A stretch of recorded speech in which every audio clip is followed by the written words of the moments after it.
It's not in my eyes, it's in my mind. The shapes are gone, and all that remains are the colors. That's what awaits me.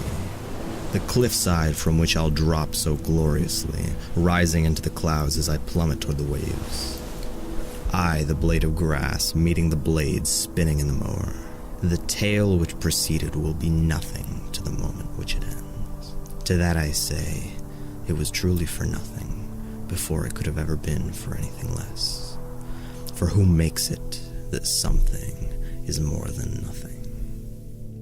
They who tell of the joy and greatness for which they strive never caress the pleasures that come with the anger and sorrows which they so fearfully preach as evil, as though this life is so unbearable and uncontrollable, as though having been given life isn't the only thing which cannot be controlled, as though after pouring breath into your lungs, the cosmos still owes you favors. However ungratefully time may twist you, somewhere under your nails you have the words carved which you may never read, for perhaps pain was not given to you to fear, perhaps suffering was not to drown, and perhaps torment not to dread. There comes no grave from a brush absent of black and white paints. Happy comes good, and bad is sad, and scarlet comes black and white as jade. It's all both and neither, and everything in between and on the outside. And in all this, shrieks of shattering glass will be heard in the night from windows of leeches of pity and mourners of unknown faces.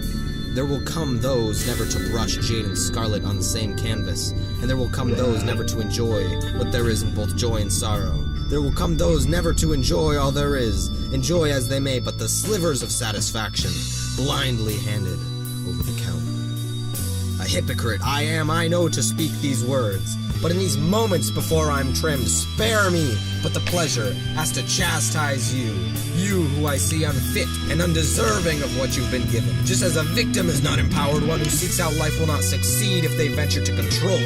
Yes, it's all worth nothing, and nothing less, but it brings me a final pleasure before I face the blades. It brings me one final pleasure to know my words, however faintly, will be heard by the soul's illest of heart. That one lives not to laugh, but to cry. That one lives not to live, but to die. It is the glorious cliffside which one lives for, when the binding of the book is torn, and rising to the water below, the blades of the mower are felt as they rip through thin flesh, slower and slower and slower. The mesmerizing beauty of the tale which lived, but now for the colors to jump from the shapes by which they were once held. The body borrowed from this great cosmos, now returning to its rightful owner. And in all this, beyond what could have ever been experienced in such a limiting suit of flesh, in all this emotional extremity, somehow, in some way, the blade now so slow, still tearing through, a sense of serenity is found. Of peace, of fulfillment. And it is this,